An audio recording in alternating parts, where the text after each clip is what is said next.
کا جو دن ہے بالخصوص حضرت سیدنا امام حسن مجتبی نواسہ رسول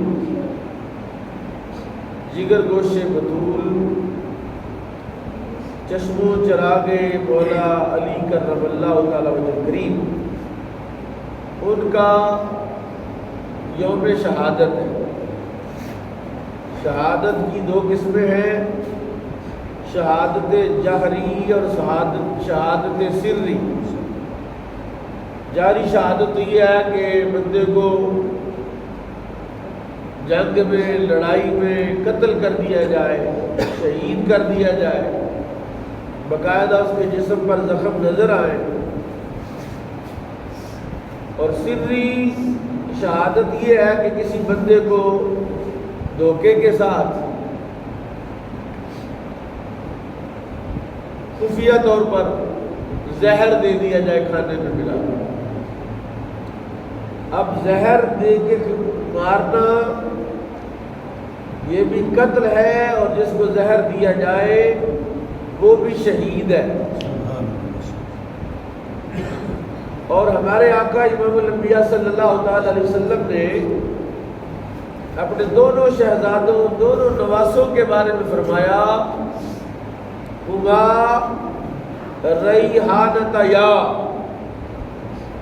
وہ دونوں میرے پھول ہیں، دونوں میں خوشبو میری ہے۔ اور حضور نے فرمایا، الحسن منی وانا من الحسن، الحسین منی وانا من الحسین، اللہم انی احبہما فاحبہما واحب من یحبہما۔ حضور نے دعا کی، یا اللہ میں ان دونوں سے پیار کرتا ہوں، تو بھی ان دونوں سے پیار کر، اور جو ان دونوں سے پیار کرے تو اس سے بھی پیار فرما۔ اہل بیت کی محبت کے بارے میں امام فخر رازی نے لکھا ہے تفسیر کبیر کے اندر، آپ نے لکھا، من مات علی حب آل محمد مات شہیدا، جو اہل بیت کی محبت میں مرا وہ شہادت کی موت مرا۔ اور پھر انہوں نے ایک اور قول نقل کیا، یہ فخر الدین رازی کی بات کر رہا ہوں، یہ امام فخر الدین رازی ہیں جو شہاب الدین سہروردی کے مرید تھے اور فلسفے کے بہت بڑے امام تھے، اور یہ جو تمہاری سائنس ہے اس کے بھی بہت بڑے سائنسدان تھے۔ وہ فخر رازی جن کا نام ایک سند کا درجہ رکھتا ہے، وہ اپنی تفسیر کبیر میں تیسرے پارے میں یہ جو پہلی آیت میں نے تلاوت کی، فَقُلْ تَعَالَوْا نَدْعُ أَبْنَاءَنَا وَأَبْنَاءَكُمْ وَنِسَاءَنَا وَنِسَاءَكُمْ کے تحت لکھتے ہیں، اور انہوں نے یہ حدیث قُلْ لَا أَسْأَلُكُمْ عَلَيْهِ أَجْرًا إِلَّا الْمَوَدَّةَ فِي الْقُرْبَىٰ کی تفسیر میں بھی اس کو نقل کیا، فرمایا من مات علی حب آل محمد مات مغفور لہ، جو اہل بیت کی محبت میں مرا وہ بخشا ہوا ہے۔ لیکن یاد رکھیے گا، حب اہل بیت کا کیا مطلب ہے؟ ہمارے لیے تو رسول اللہ کے نواسے اہل بیت ہیں، میں کئی مرتبہ اس موضوع پر بات کر چکا ہوں، اور ہر باشعور آدمی کو اس بات کا پتہ ہے کہ اصل اہل بیت کون ہوتا ہے۔ اصل اہل بیت ہوتا ہے بیوی۔ رسول اللہ کے اہل بیت میں سب سے پہلے جو اہل بیت ہیں رسول اللہ کی بیویاں ہیں، اور اس کے بعد جن کو رسول اللہ صلی اللہ تعالی علیہ وسلم نے اپنی اہل بیت قرار دیا،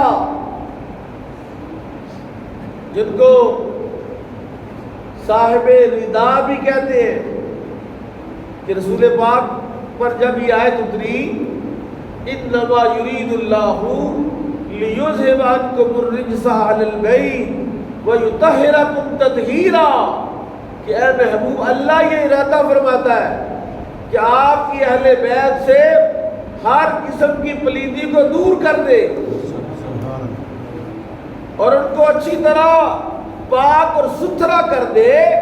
تب میرے کریم آقا نے اپنی بیٹی کو بلایا، اپنے داماد کو بلایا، اپنے نواسوں کو بلایا اور ایک چادر میں چھپایا اور پھر دعا کی اللہم ہؤلاء اہل البیت، یا اللہ یہ بھی میرے اہل بیت ہیں۔ جملہ غور سے سنیے گا تاکہ آپ کو سمجھ آ جائے۔ بعض لوگوں نے اس کو یوں کہا یہ ہی اہل بیت ہے، مثلا میں کہوں کہ حافظ حبیب ہی میرا دوست ہے، اس کے مطلب اور کوئی میرا دوست ہے، اور اگر میں کہوں حافظ حبیب بھی میرا دوست ہے، اس کا مطلب ہے دوست اور بھی ہیں اور یہ بھی دوستوں میں سے ایک دوست ہے۔ اس لیے سب سے پہلے اہل بیت بیوی ہوتی ہے۔ وہ جو لوط علیہ السلام کی قوم پر عذاب آیا، سورہ ہود کے اندر بڑی تفصیل ہے، اگر قرآن کا نسخہ مجھے مل جائے تو پڑھا دیتا ہے۔ سورہ ہجر کے اندر اس کا بیان ہے، سورہ شعراء کے اندر اس کا بیان ہے، سورہ نمل کے اندر اس کا بیان ہے، سورہ زاریات کے اندر اس کا بیان ہے۔ میں نے پچھلے جمعے اس موضوع پر تقریر کی ہے، جمعہ پڑھایا ہے کہ حضرت سیدنا ابراہیم علیہ السلام پر جب وہ فرشتے آئے نا، اور فرشتوں نے آ کر بشارت دی کہ اے ابراہیم اللہ آپ کو بیٹا دے گا، تو اللہ آپ کو بیٹا دے گا۔ یہ قرآن شریف سے میں آیت پڑھ کے سناتا ہوں تاکہ آپ کو سمجھ آ جائے کہ اہل بیت کا لفظ قرآن نے کس لیے استعمال کیا۔ جو حضرت سارہ تھی، حضرت ابراہیم کی زوجہ محترمہ، ان کی عمر اس وقت 120 سال تھی۔ کتنی؟ تو جب کاف بشرناہ باسحاق ومن وراء اسحاق یعقوب، ہم نے ان کو بشارت دی اسحاق کی اور اسحاق کے بعد پھر یعقوب کی بشارت دی، تو جو آپ کی بیوی تھی نا حضرت سارہ، قالت یا ویلتا، قالت واحد مؤنث کا صیغہ ہے، وہ بیوی کہنے لگی ہائے خرابی، ہائے افسوس، اعالدون عجوزن، میں تو بڈھی ہو گئی ہوں، بڑھاپا ہے، اب میں بچہ جنوں گی، وَهَذَا بَالِي شَيْخًا، اور یہ میرا شوہر بھی بوڑھا ہو گیا ہے، إِنَّ هَذَا لَشَيْءٌ عَجِيبٌ، کہا یہ تو بڑی عجیب بات ہے۔ اب فرشتوں کا جواب سنیے کیا ہے۔ فرشتوں نے کہا قَالُوا أَتَعْجَبِينَ مِنْ أَمْرِ اللَّهِ، انہوں نے کہا بھائی صاحبہ اللہ کے معاملے میں آپ تعجب کرتی ہیں، رحمت اللہ و برکاتہ علیکم اہل البیت، فرشتوں نے کہا۔ کس نے کہا؟ یہ قرآن شریف سورہ ہود اور آیت نمبر 83، فرشتوں نے کہا اہل بیت کون ہے؟ کہا اللہ کی رحمت اور اس کی برکت اور تم پر اے اہل بیت رسول۔ سبحان اللہ، بڑی زیادتی ہے ویسے، سبحان اللہ، یقین ہو گیا تو روٹی نہیں کھا کے آئے، سیدھے آگے پھنس گئے، نماز عشاء پڑھنا آگے دیکھو انہیں اعلان کر لیا، سبحان اللہ ہی نہیں نکلی۔ سبحان اللہ، اے اہل سنت کا عقیدہ میں قرآن پاک سے پڑھ رہا ہوں اور بڑی محنت سے یہ نقطے ملتے ہیں، ایسے نہیں ملتے، مطالعہ کرنا پڑتا ہے، اپنا بچپن قربان کرنا پڑتا ہے۔ ہم کہتے ہیں کہ اہل بیت اصل میں بیویاں ہوتی ہیں، اور کچھ لوگوں کا خیال ہے کہ بیویاں اہل بیت نہیں، نبی پاک اہل بیت صرف یہی 5 تن ہیں۔ میں نے قرآن سے استشہاد کیا کہ فرشتوں نے اہل بیت کا لفظ حضرت ابراہیم کی بیوی کے لیے بولا اور کہا اے اہل بیت ابراہیم تم پر اللہ کی رحمت اور برکت ہو گئی ہے، اب تعجب کی کیا بات ہے، اب پریشانی کی کیا بات ہے؟ اللہ اگر چاہے تو بی بی 120 سال کی بھی بچہ پیدا کر سکتی ہے، اللہ اگر چاہے، اللہ کے معاملے میں کون؟ تو اہل بیت اصل میں تو بیویاں ہیں، لیکن رسول پاک نے اپنی بیٹی کی اولاد کو بھی اہل بیت میں داخل فرمایا، فرمایا جس طرح میری بیویوں کو اللہ نے پاک کیا ہے اسی طرح اللہ نے میری بیٹیوں کو بھی پاک کیا اور میری بیٹی کی اولاد کو بھی اللہ نے پاک کر دیا۔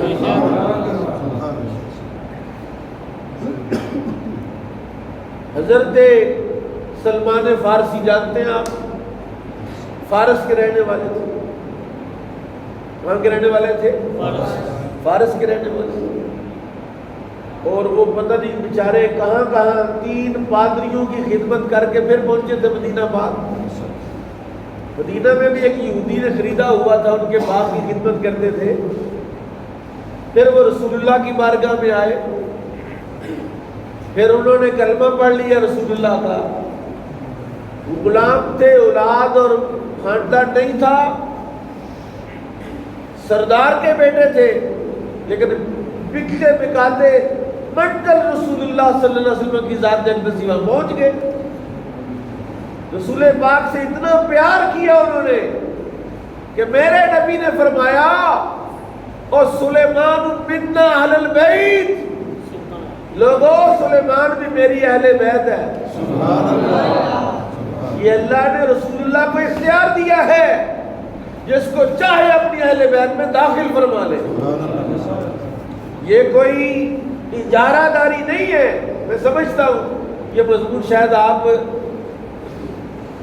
سمجھ نہیں رہے، اس کی حساسیت کا آپ کو ادراک نہیں، یہ کتنا بڑا حساس مسئلہ ہے کہ اب ہمارے لوگ بھی کہتے ہیں یہ ہی اہل بیت ہے، میں کہتا نہیں، یہ بھی اہل بیت ہے، یہ بھی اہل بیت، یعنی حضرت امام حسن، حضرت امام حسین، حضرت مولا علی کرم اللہ تعالی وجہ الکریم اور سیدہ خاتون جنت سیدہ فاطمہ الزہرا، یہ بھی اہل بیت ہیں، اور اصل اہل بیت سیدہ عائشہ صدیقہ ہے، سیدہ خدیجہ الکبریٰ ہے، سیدہ ام کلثوم ہے، سیدہ زینب ہے، رسول اللہ کی 2 بیٹیوں کا نام زینب ہے، ایک تو آپ کی وہ جو پھپھی ذات بہن تھی جن کے ساتھ رسول نے کہا زینب بنت جحش، اور اصل اہل بیت جو ہیں ان کو اللہ نے پاک فرمایا، قرآن کہتا ہے۔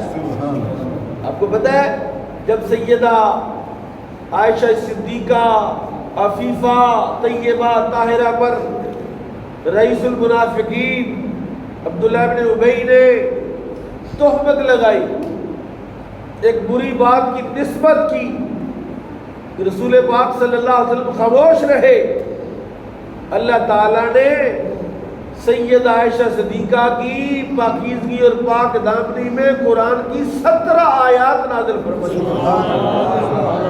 17 آیتیں، اور کس طرح پاک کیا جائے تمہیں اہل بیت رسول کو، اگر کوئی انگلی اٹھائے تو اللہ قرآن نازل کرتا ہے۔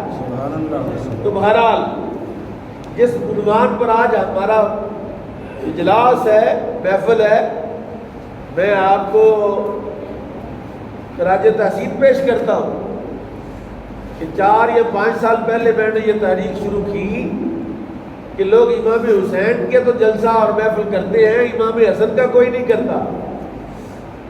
تو دروس قرآن جہاں جہاں بھی ہوتے ہیں 2 جگہ ایسی ہیں، ایک وہ گنج حسین آباد میں بغدادی مسجد والے اور ایک بوڑے باجوے والے، انہوں نے ایسا پکا اس کو پکڑا ہے، یقینی طور پر حضرت امام حسن مجتبیٰ کی روح بھی آپ پر راضی ہو کہ ہر سال 28 ظفر کو سفر کے مہینے کے آخر میں آپ سیدنا امام حسن کی مجلس سے جاتے ہیں، یقیناً رسول اللہ بھی راضی ہوں گے آپ سے۔ ہمارے استاد کرام بتاتے ہیں کہ ایک مائی آئی قبلہ شاہ صاحب کے پاس دعا کرانے کے لیے، تو اس نے دعا کرائی۔ اب ذرا بڑا ٹیکنیکل جملہ ہے، ذرا غور سے سنو۔ اس نے کہا پیر جی، شاہ جی، میرا ایک پاسا ماریا گیا تو دعا کرو۔ پیر نے دعا بھی کیا ہوتا ہے، بھائی چلا گیا، بھائی چلا گیا۔ تو پوچھا جو مجلس میں بیٹھے تھے، سرکار اس نے تو کہا میرا پاسا ماریا گیا، تو مائی تو ماشاءاللہ صحت مند ہے، پاسا مارا مطلب ہے کہ فارج ہو گئے ایک سائڈ پر۔ انہوں نے کہا نہیں، مائی پتہ کیا کہہ رہی تھی کہ میرے 2 بیٹے ہیں۔ کتنے بیٹے ہیں؟ 2 بیٹے۔ ایک بیٹا تو صاحب اولاد ہے اور دوسرے بیٹے کی اولاد نہیں ہے، میرا ایک پاسا ہی مارا گیا۔ ٹھلا سبحان اللہ کا دل کرتا،